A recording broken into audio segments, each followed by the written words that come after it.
Hello, तर आज मी तुमच्यासोबत शेअर करणार आहे माझं डेली रुटीन. म्हणजे सकाळी 6 ते दुपारी 12 वाजेपर्यंत माझं काही फिक्स नसतं रुटीनचं, कारण की माझ्या लेकरांवर डिपेंड असतं माझं दररोजचं रुटीन. पण मी तुमच्यासोबत माझं जसं रुटीन आहे तसं शेअर करते. तर आज सकाळी जरा लवकरच उठले होते, म्हणजेच 6 वाजता. मला लेकरं झाल्यापासून ना माझं रुटीन हे माझ्या हातात राहिलेलंच नाही. कोणतीच गोष्ट माझ्या हातात नाही, त्यांच्यात सगळं मनावर असतं. त्यामुळंच ना माझं रुटीन हे दररोज जसं असतं तसं काही नसतं, म्हणजे खालीवरी होतच राहतं. एकतर रात्री झोपायला उशीर झाला तर मी लेट उठते, आणि रात्री जर लवकर झोपले तर लवकर उठते. तर आज सकाळी जरा लवकर उठले होते, आणि उठल्या उठल्या माझं काम असतं सगळ्यात अगोदर ते म्हणजे कोमट पाणी पिणं. त्यानंतर मग थोडंसं फ्रेश होणं, आणि लगेच मग थोडासा वेळ भेटला तर सूर्यनमस्कार करणं. तसं तर वेळ मिळत नाही सध्याला, त्यामुळं सूर्यनमस्कार हे बंदच केलेत मी.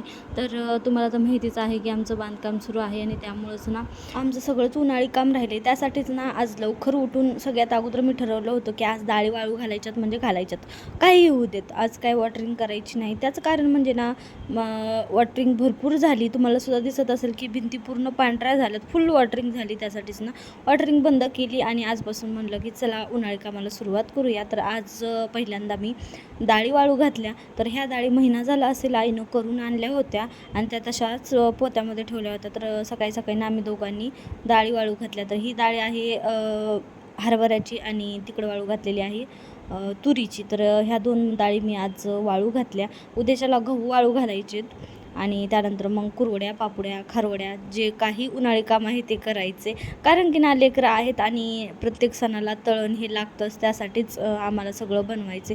गेल्या वर्षी लहान लेकरं होते त्यामुळं काहीच बनवलं नव्हतं, पण यावर्षी सगळं बनवायचे.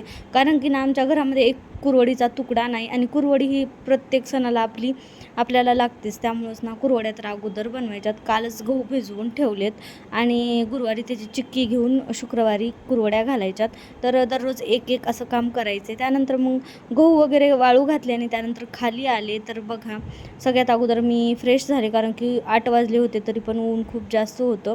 आंघोळ वगैरे केली, आणि स्किन केअर करून घेतलं. कारण की ना एखाद्या गोष्टीची आपल्याला सवय झाली, आणि ती जर केली नाही तर काहीतरी चुकल्यासारखं होतं. तर तसंच माझ्यासोबत दररोज होतं. मी जर स्किन केअर एक दिवस नाही केलं तर मला असं चेहऱ्यावर असं वेगळंच जाणवायला लागतं, म्हणजे काहीतरी आपलं चुकलं आहे तर असं वाटतं. त्यामुळं ना आंघोळ केली की लगेच मी स्किन केअर करून घेते, आणि त्यानंतर मग लगेच स्वयंपाकाला लागले. तर आज बनवायचं होतं मला शिमला मिरची, आणि त्याचबरोबर कारलं, आणि चपात्या आणि भाकरी.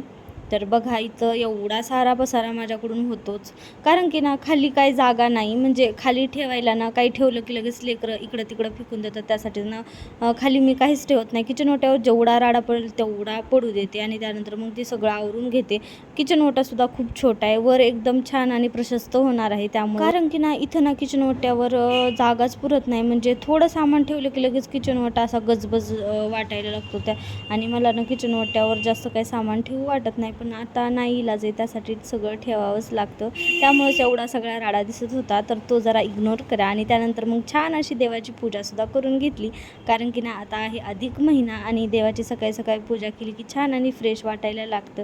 तर बघा, हा एवढा सारा पसारा पडला होता स्वयंपाक झाल्याच्या नंतर.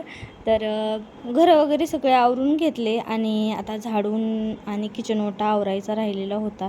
तर अगोदर म्हणलं की चला भांडे घासून घ्यावेत. तर बघा, इथं मी तुम्हाला असं सांगत होते की असं चुटकी सरशी असं सगळं क्लीन झालं असतं किती चांगलं झालं असतं ना, आपल्याला कामच लागलं नसतं. म्हणतात ना, कष्ट केल्याशिवाय जीवनाला पर्याय नाही. तर तसंच काहीतरी असतं, म्हणजे प्रत्येकालाच कुठं ना कुठं कष्ट करावेच लागतात. त्यानंतर मग ह्या दोघांना खाऊ पिऊ घातलं, आंघोळ वगैरे घातली, आणि झोपावं म्हणलं. तर बघा, ह्या दोघांची किती नाटकं सुरू होते. तर हे दोघंजणं दररोजच ना 11 ते 11:30च्या दरम्यान झोपी जातात. तर असं असतं माझं रुटीन. भेटूया नेक्स्ट व्हिडिओमध्ये. आता